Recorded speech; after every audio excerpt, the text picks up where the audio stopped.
Hey guys, I recently took part in Blackthornprod's 5th game dev competition, which was a lot of fun but also incredibly action-packed. In the 2 weeks I had, I ended up producing a mostly functional game, but my short summaries of each week didn't go into much detail, so let me take you through the process of creating a game in not nearly enough time to get any reasonable amount of stuff done, but still having to submit it, starting with week 1. The competition began on a Monday, and luckily I was off school, so I was able to make a good start. The theme was announced as Synergies, which was honestly not half bad, but stumped me a bit at first. I could tell you the idea here, but I think it would be better if I just played my explanation from the time. Right, yeah, so I had a bit of a light bulb moment in the shower, and I was thinking, I have chemistry homework. No, I'm joking, I didn't take chemistry, but I was thinking that if I make something to do with chemical reactions, because you know, synergies, let's find the exact definition. Okay, I don't know what that means, but basically combine stuff, reactions, boom. So with a rough idea in mind, it was straight to planning, and in my own words, guess I may as well just record the whole thing. Given that the game was going to focus on chemicals, choosing which ones to implement was probably the most important decision, hence why I did so with such care. Nitrogen. Nitrogen's pretty cool, yeah. We'll put that. Oxygen. We'll definitely need that. Fluorine? What even is fluorine? Extremely reactive. Highly toxic. Okay, that sounds good. Aluminium? No, that's boring. Silicon.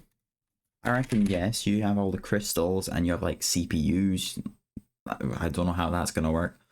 Iron. I know I just said no to titanium, but iron is like iconic.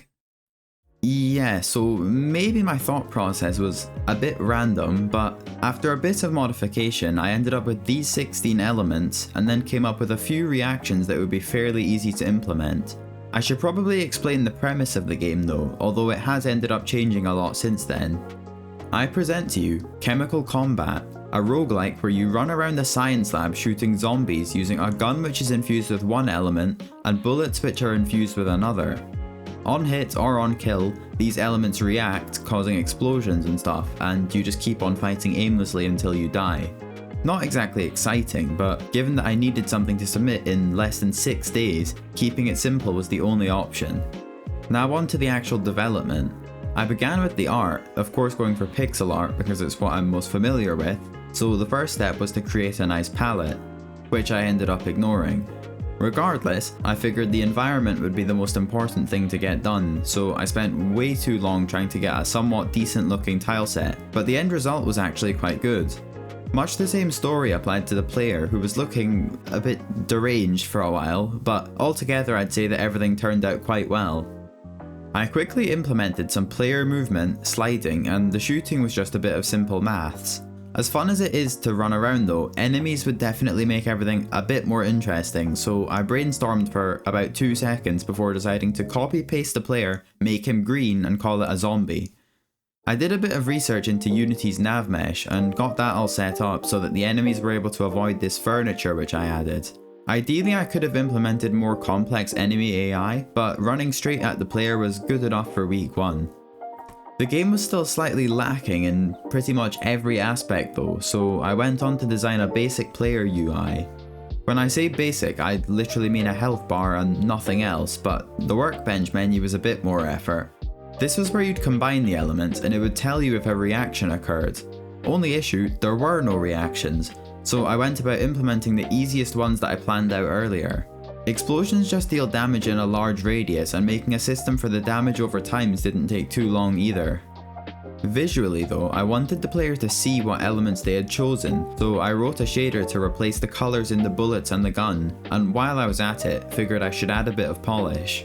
That involved adding some screen shake, post-processing, custom cursors, and most importantly, sound, something which I've been neglecting in Arbanir. For the sound effects, I just downloaded them online, but for the music I ended up making something quickly myself using a tool I found in a tutorial.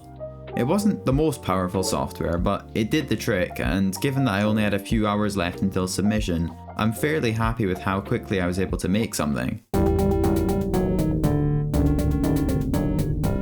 The rest of that night was spent adding the final few reactions, fixing a couple of bugs, and frantically drawing a title for the game.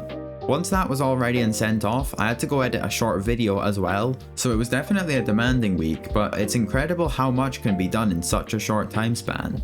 Speaking of time spans, if you're wondering when the next Arbonier devlog will be, so am I. I do really want to get back to working on it, but my answer is probably not for ages, as I've been quite busy with this and have exams coming up. But progress will continue on Chemical Combat for now, as I'm planning to release it on Steam within the coming few months, potentially to be expanded upon later. I'll try to get the second week's video out as soon as possible, and we'll continue the series with a few more episodes as I've changed quite a lot since the competition, but that's it for today. Thanks for watching, and be sure to wishlist Chemical Combat on Steam if you like the concept, link is in the description. See you on the next one.